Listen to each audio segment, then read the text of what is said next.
২০,০০০ টাকা পর্যন্ত নগদ ছাড়, সাথে নিশ্চিত উপহার আর রেজিস্ট্রেশন ফ্রি অফার। তবুও দেশের বড় বড় মোটরসাইকেল শোরুমগুলোতে এখন শ্মশানের নীরবতা। যে বাইক কেনা বাঙালির আজন্ম স্বপ্ন, সেই স্বপ্ন এখন ফিকে হয়ে আসছে জ্বালানি তেলের কৃত্রিম সংকটে। পাম্পে ঘন্টার পর ঘন্টা অপেক্ষা করেও মিলছে না পর্যাপ্ত তেল, আর তার সরাসরি ধাক্কা লেগেছে অটোমোবাইল সেক্টরে।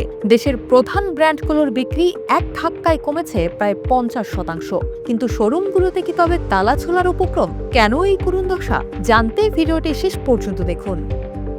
বাইকের বাজারে এখন হাহাকার। ইয়ামাহা, সুজুকি, হিরো, টিভিএস কিংবা বাজাজ, ব্র্যান্ড যাই হোক না কেন, চিত্রটা সব জায়গায় একই। সাধারণত দুই ঈদকে কেন্দ্র করে সারা দেশে মোটরসাইকেল বিক্রির ধুম পড়ে। কোম্পানিগুলো সাজিয়ে বসে আকর্ষণীয় সব ডিসকাউন্ট আর ক্যাশব্যাক অফার।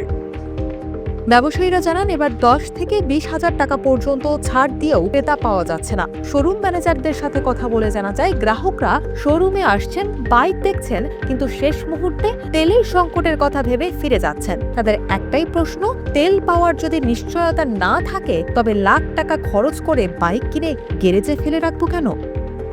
বিক্রেতারা বলছেন, গত কয়েক মাসে বিক্রি অর্ধেকের নিচে নেমে এসেছে। এই অবস্থা চলতে থাকলে ডিলারশিপ চালানোই দায় হয়ে পড়বে।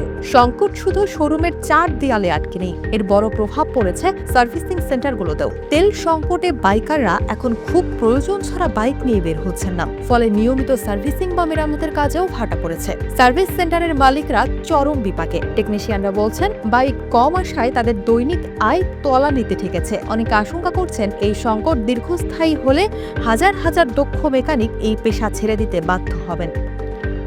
অনিশ্চয়তা আর উদ্বেগ এখন দেশের প্রতিটি গ্যারেজে। তবে এই সংকটের মাঝেও প্রশাসন কঠোর হয়েছে তেলের ব্যবহার নিয়ন্ত্রণে। পাম্প থেকে তেল নেওয়ার ক্ষেত্রে এখন রেজিস্ট্রেশন কার্ড, ড্রাইভিং লাইসেন্স এবং হেলমেট থাকা বাধ্যতামূলক করা হচ্ছে। আর এই এক কড়াকড়িতেই চিত্র বদলে গেছে বিআরটিএ অফিসগুলোর।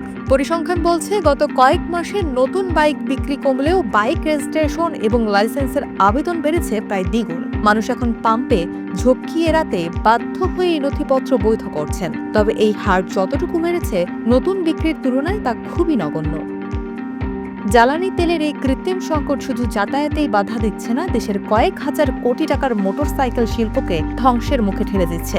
শোরুম মালিক থেকে শুরু করে মেকানিক, সবার চোখে এখন শুধু অনিশ্চয়তা। দ্রুতই কি তেলের সরবরাহ স্বাভাবিক হবে, নাকি আমাদের প্রিয় 2 চাকার বাহনটি কেবলই ড্রয়িং রুমের শোপিস হয়ে থাকবে? উত্তরের অপেক্ষায় পুরো দেশ।